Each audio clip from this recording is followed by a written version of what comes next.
Hello my viewers, welcome back to the channel. And by the video title, you know what this video is about. This is my last mock draft. Now it's kind of 2-in-1. I said let me go ahead and do 2 to close it out. My last mock draft. So my name membership for the Khan family expires on Monday. So I will be back to the Arsenal DB, not Arsenal DB Khan. My membership expires. So next year they say I can come back and use the membership again. But in this draft right here, I kind of did it based off of, some of the past draft, I was kind of just like testing the waters, kind of like doing things with like, what if they was to trade, like doing some what if fantasy stuff. But this one right here, I just did like, kind of did the first ones early on, just like me just doing it based off of like people I see and people are like, hey, you got to take this guy right here. No fantasy stuff. So this all right here is a legit draft. Ooh, excuse me. The first pick, the 17th overall pick, Pittsburgh Steelers, I took Joey Porter Jr. from Penn State.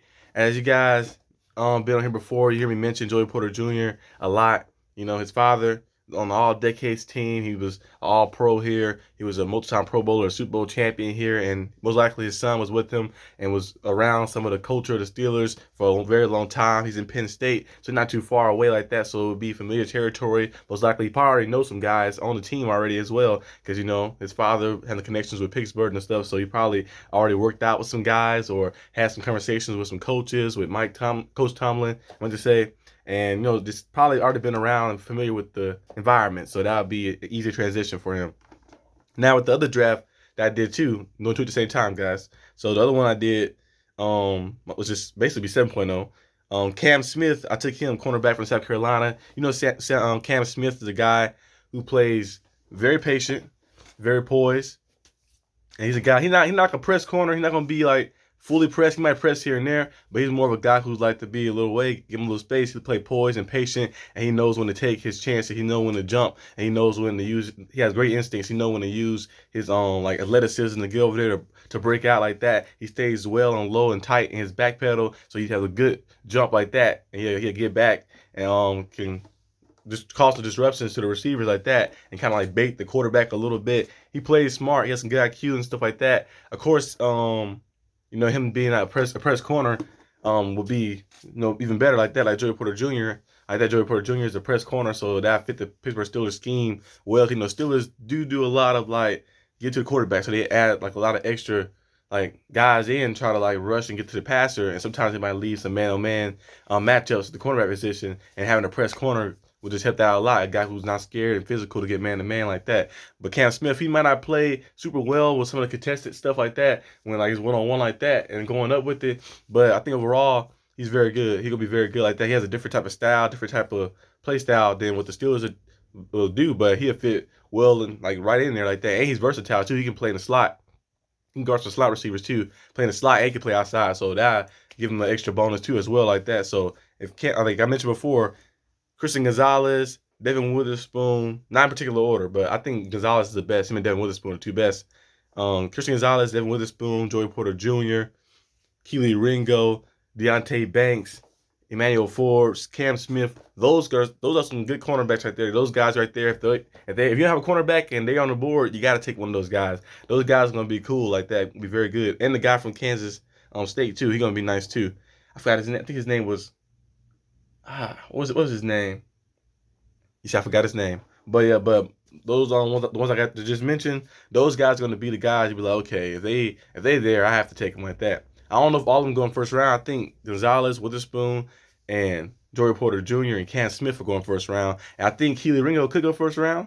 Maybe, but I think he might be early second round. And I think Emmanuel Forbes might be early second round too. Deontay Banks should go first round as well too. So we might see those guys off the board like in the first round like that. So it should be a good amount of cornerbacks off the board in the first round, because after you've seen the success of some of the cornerbacks, like the new like body style cornerbacks you see like last year, Sauce Gardner, that same archetype like that. He's like 6'1", 6'2". He might not be like the biggest like that, but he has like some size to him still like that. Long arms and stuff like that. He can go and match and contest a lot of passes. We seen what he did with the Jets, and he's very physical, not scared to play up man to man. And he was an all-pro his rookie year like that. So he's already on a great trajectory for his career like that. So a lot of people want to go that route and get a guy like that who can you can just put him out there on the island and just go out there and you can just shut down the whole side of the field.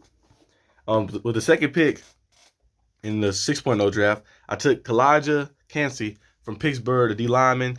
As you guys know, he's very explosive. He can get out there. He got a lot of versatility in his pass rush, power moves and stuff like that. We see him do different things like that, and with his ability and stuff like that to get in there, he causes and wreak a lot of havoc like that. He's very good in both, like in the run game, in the pass rushing game like that. The only thing that probably negative on him is that he's a smaller size D lineman like that. I think he's only 6'1". I think he's a little smaller size D lineman. But overall, I think he's still very good like that. You get the opportunity to get him on the board. He was at Pittsburgh, so he's probably already familiar with some of the guys there. They probably already talked to him and stuff like that. So it'll be easy transition for him too. But he's highly graded as well too up there. I think he'd be a nice addition. The Steelers do need to add a D lineman like that to the mix. The D lineman position has kind of been, well, I think we got some guys on D line. We just need to add another guy to the future like that too. So DeMarvin Leal looked pretty good last year. He got injured and stuff. We see how he looked when he come back. Cam Hayward, Cam Hayward is a veteran, all pro like that. But I don't know when Cam Hayward gonna retire. Probably 2-3 more years like that. I think he got in him. But adding a guy like this, like that, Kalijah Kancey will be good. We got Larry OG in the mix as well. We still got Montravius Adams. I'm gonna say his name different. I'm gonna say something else. Montravius somebody else named Travius, I forgot, but I almost said a different name. But Montravius Adams is still there, and we've seen him being a good depth piece and stuff like that, especially in the run game and helping and stuff. So I think Kalijah Kancey, if he's on the board, you got to take him. Now in the 7.0 draft, I took the 32nd pick, Anton Harrison. You guys know Anton Harrison is a big offensive tackle on the outside, and the Steelers do need to address that offensive tackle position like that. Add a guy on the outside like that. Anton Harrison is to be a great guy to add. Of course, Broderick Jones would be, people want to see him out there. People want to see a lot of different guys, but those guys might be gone early 5 rounds like that. And Darnell Wright, it'd be good to have him too, but he might be gone too early on like that. And I don't think the Steelers would go to approach of drafting the O-lineman, but you never know though. They might draft the O-lineman first. They might. You never know. But I think they probably take the approach of maybe, because it's at the second pick, the 32nd pick right there, you can kind of take a guy in that mid-range right there and be like, okay, I'm going to take the cornerback, who will be a super game changer, and then take this offensive tackle, who can be a game changer too, but I think the cornerback, since the player is higher graded than them, we'll take the higher graded player like that, even though the need for the offensive tackle may be higher. Now with the 49th pick, I took Matthew Bergeron from Syracuse, offensive tackle. He's this is my 6.0 draft. He's a offensive tackle from Syracuse. He played, I think he started all 4 years. He got a lot of experience like that. He was always the starter. He got quick feet, so he get off the line quick like that. Only thing he doesn't have, he doesn't really get to the second level and finish the second level a lot like that. I think he'd be a solid guy. I don't think he'll be super game changing with that pick right there, but I think he maybe could develop into something good like that, a good Pro Bowl level type of player too, like if he's in the right team, right system, and right scheme and stuff like that. But I think he'd be a guy who you can put in day one because he has a lot of experience. He started all those games, those 4 years like that, the experience, and then his quick hands, his ability, his size, and stuff like that to be a good pass blocker too. That's what we kind of need too as well. Of course, run blockers too. When guys get to the second level, he might can't get to the second level, but still overall be a good help. In my 7.0 draft, I took Gervon Dexter. You know Gervon Dexter. I mentioned him a lot on this channel, doing the little draft things from Florida. I feel like he'd be a sleeper pick in the mid because coming out of high school, I remember because I used to watch those high school videos. That's how I discovered Najee Harris. I remember Najee Harris was in high school. I remember if he was in high school, that means I was in I think middle school, something like that. Because he's 23. I thought that might have been in high school too. Might have been a couple years behind because I think he's 23. So I'm 21. So I think he's 23, 24. And Najee Harris. So I probably been in ninth grade or something. I mean, me and my friend used to watch those little Nike Combine videos. They just had the little Nike things. He had some of the best players, some of the high school players. I just love watching high school football and stuff like that and keeping up with that. And then this big Najee Harris guy came out there and this he's committed to Alabama. And I remember that Nike little thing that they had the black with the little pirate things and the Nike little stuff like that, a little combine they had. And he went out there, he ran a guy over there doing the little drills. Well, they turn around the little hit drill. I forgot what it's called. Again, that drill like that. But he was doing that drill, hitting and stuff. And then to see Najee Harris go to Alabama and go crazy. I never thought he was going to come to the Steelers like that and get an opportunity to play with the Steelers. But that was even more of a plus like that. But Gervon Dexter, another one of those guys you see heard a lot about in high school like that, because them big names, some of those guys you just know they're gonna be game changers when they get to college or get to the pro level.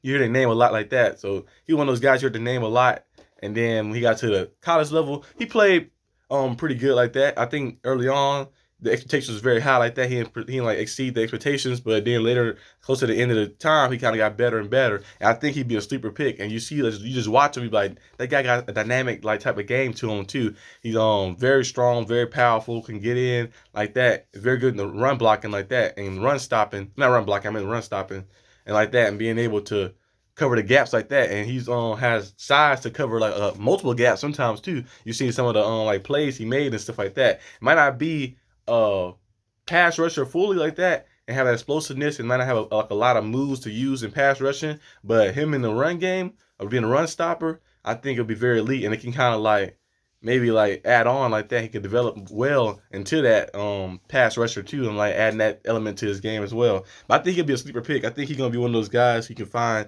maybe in the second round, see around late second round, maybe early third round, and you'd be like, okay, he drafted that right there, but he might be a sleeper pick in the future. You'd be like 2 years from now, you'd be like, hey, that guy right there is now a Pro Bowler or something like that, or All Pro. I think he can develop into that because he has that ability, and we've seen it like that. You've seen it, like you watch some of his college stuff, you see it. So hopefully that does happen. Now with the 80 pick in my 6.0 draft, I took Deion Henley on Washington State linebacker. The Steelers need a linebacker like that. I don't know too much about Deion Henley like that, so I can't really discuss him too much. But I knew that the Steelers need a linebacker. One of the things we need to address like that as well, because Elan Roberts, we signed him, and Koholakon, I believe, is 26 years old. Elan Roberts, I might be pronouncing his name wrong, but he is, I think, about to turn 30 like that, so he's a little older like that. We do need to add another linebacker for the future. I think adding a guy right there will be a good addition in the third round. Now, in the 7.0 draft, I took Drew Sanders from Arkansas linebacker. Remember, I took him before in the previous draft. I can talk about him because I know about him. He's a guy who is very versatile. We've seen him like at Texas A&M go out there, not Texas A&M, Arkansas. I'm mixing him up with Antonio Johnson. But Arkansas, we see him go out there. They put him on the edge like that to rush the passer like that. And he's very good at that, even though he's undersized a little bit like that. That's the only knock on him, that he's undersized like that. He might not be the biggest linebacker, but he's very versatile. You could put him in the middle. You could put him on the edge like that. He can go rush and get to the quarterback. We put him in the middle like that to stop the run like that. And we see him play solid in coverage like that. He might not be the best coverage guy, but play solid in coverage and stuff like that, and add him to the mix. But I feel like he's going to be a versatile piece too. Like him, Gervon Dexter, who else? Trenton Simpson, him, Drew Sanders, Gervon Dexter. Some of those guys like that in the mix right there in the middle, gonna be some game changer guys. The receiver from Ole Miss, what's his name from Wake Forest, A.T. Perry. Some of these guys, I feel like they might fall in the fourth round and third round, fourth round, maybe late second round like that too. But I think third and fourth round, they might be some like game changers. They might be some sleeper picks like that. Because you look at some of their stuff. The only reason they might not be highly graded because they maybe didn't start like the entirety of their the college stuff. Like they kind of worked their way into like developing to that like that. So I think Drew Sanders, if you add him from Arkansas, it'd be a guy that the Steelers love because he can put him anywhere in the field and just go out there and just ball for you. With the next pick, the 120th pick, I took Jaden Reed from Michigan State, the receiver. He's a guy who's a possession catch receiver. Be a solid guy to add, a guy who going to be there. The route running is precise. He's going to be at that spot right there. He's going to make plays. He's 5'11". I know people say he's undersized and stuff like that. But we had a guy on our team before in the past who got drafted late round who was 5'11", whose name was Antonio Brown, and who's I don't know what he's doing now, but he was a very dynamic player, over 11,000 receiving yards, multiple All-Pros, multiple Pro Bowls. Was it 6 or 7 straight seasons with 1,000 yards and 100 catches? I'm not saying he's going to be Antonio Brown like that, but I'm just saying like, when people say like the receiver undersized, they 5'10", they 5'11", that don't really mean nothing. Can he go out there and play? Do he has that dog in him? Do he has that fight in him? Can he go out there and play? Can he ball out? Can he make big plays in big moments when his number is called like that? Is he going to be out there on the spot? Is he going to run the right route, precise route like that in those situations when the game is on the line? Is he going to make that big time clutch catch and stuff like that? That's the questions I want to answer. I don't care about the height and size like that. The draft combine is cool to see like some of the players and stuff like that. It's like from an entertainment perspective, but from a perspective, if you actually was a scout like that, if I was a scout, if I was like a GM, I wouldn't care about the draft combine really. I'm like, it's a track meet. Really, they was running, these 40s and lifting and stuff. Is that going to accumulate to the field? Maybe the 40-yard dash might accumulate to the field to see how you are well to match it with some guys like that. But like you still have to know how to control yourself and like have technique. You can't just be fast like that. Imagine a guy who was like ran like a a 4-2 and be a receiver, but he ain't got no like type of like technique and route running and knowing how to sell the route. Like all he ran the comeback route, but he burnt the guy off the line, and then he comes back and you come back to the defender like that. So now I know technique. Like, oh, I know I'm faster than him. I'm gonna set it up. I'm gonna stay with them, kind of like talking to it. Then I'm gonna burst out, use my speed and quickness to come back to the ball like that. So you gotta know how to control yourself. Tyreek Hill, remember early on, he was a track guy.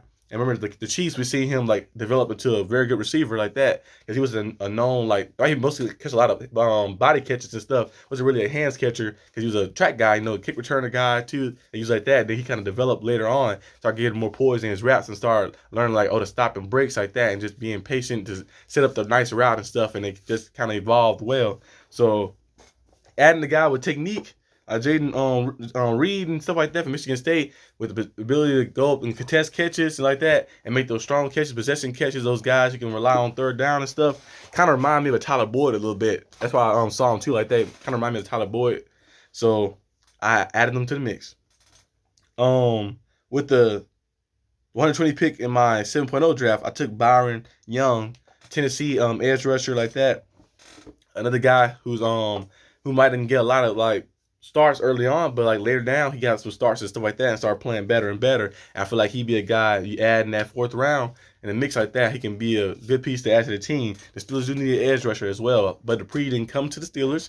I know he visited the Steelers, but he signed with the Atlanta Falcons. So adding another edge rusher and adding some depth, having T.J. Watt, Alex Highsmith, having him like that too would be very cool as well to add to the mix.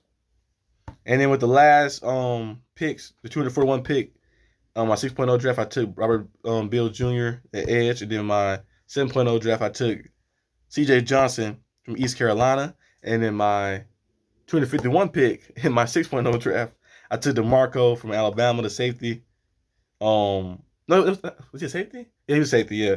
And then for my 251 pick in my 7.0 draft, I took Brandon Hill, safety from Pittsburgh. So yeah, I was just doing both at the same time like that. But overall, I think if I had to choose one draft to go with, I might go with the right side one actually, because I know Joey Porter Jr. is right there on the board too, and that'd be cool too. That'd be cool too to add to the mix. But I think the right side covers more guys. We got Cam Smith, Anton Harrison, you got Jervon Dexter, you got Drew Sanders. You got these guys who you feel like can develop into some Pro Bowl level type guys, especially like later in the round picks. And of course, the left side is good early on with Joey Porter Jr., Kalijah Cansey, and stuff like that, and then adding different guys like that.